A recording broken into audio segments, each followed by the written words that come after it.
الحمد لله الذي أنزل على عبده الكتاب ولم يجعل له عوجا قيما لينذر بأسا شديدا من لدنه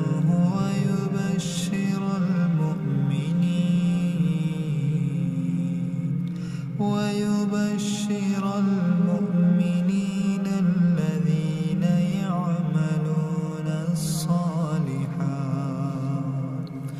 يعملون الصالحات أن لهم أجرا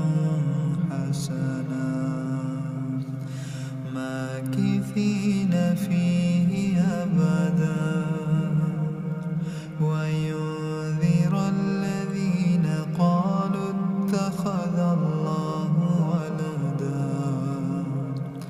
ما لهم به من علم ولا لآبائهم كبرت كلمة تخرج من أفواههم إن يقولون إلا كذبا فلعلك باخع نفسك على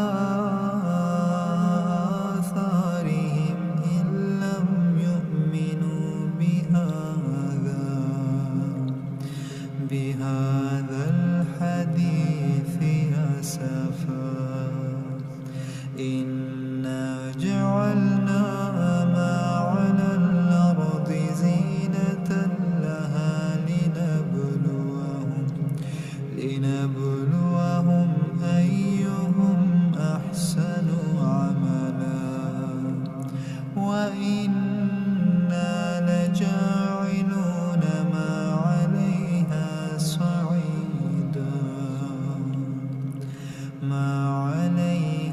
صعيدا جرزا أم حسبت أن أصحاب الكهف والرقيم كانوا من آياتنا عجبا إذ آوى الفتية إلى الكهف فقالوا ربنا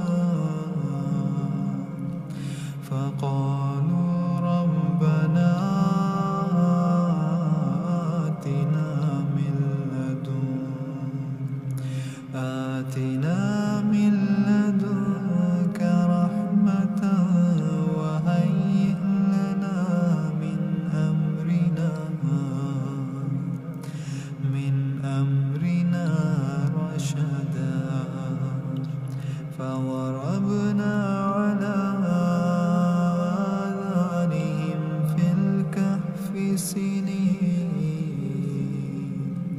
في الكهف سنين عددا ثم بعثناهم لنعلم أي الحزبين أحصى لما لبثوا أمدا نحن نقص عليك نبأهم بالحق إنهم فتية آمنوا بربهم وزدناهم هدى وربطنا على قلوبهم إذ قاموا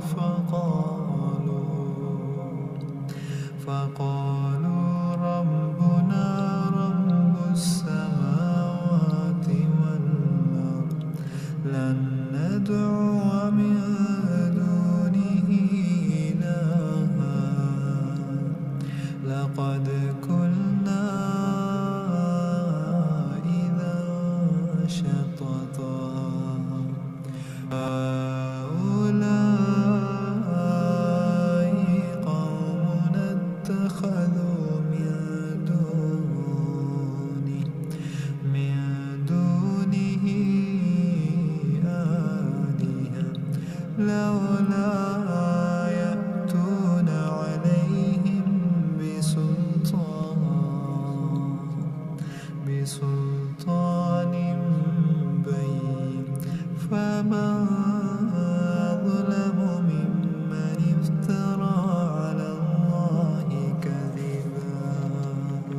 اطلعت ترى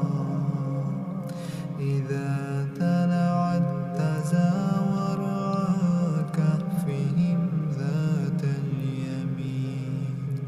وإذا غربت تقرضهم ذات الشمال وهم في فجوة من ذلك من آيات الله ذلك من آيات الله من يهد الله فهو المهتدى ومن يضلل فلا تجد له وليا مرشدا وتحسبهم أيقاظا وهم رقود ونقلبهم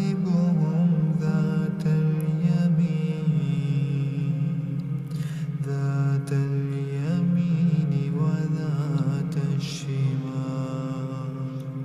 وكلبهم باسط ذراعيه بالوصيد لو اطلعت عليهم لوليت منهم فرارا ولملئت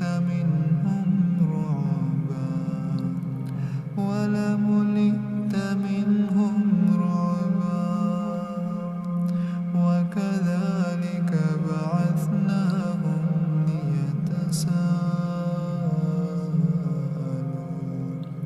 ليتساءلوا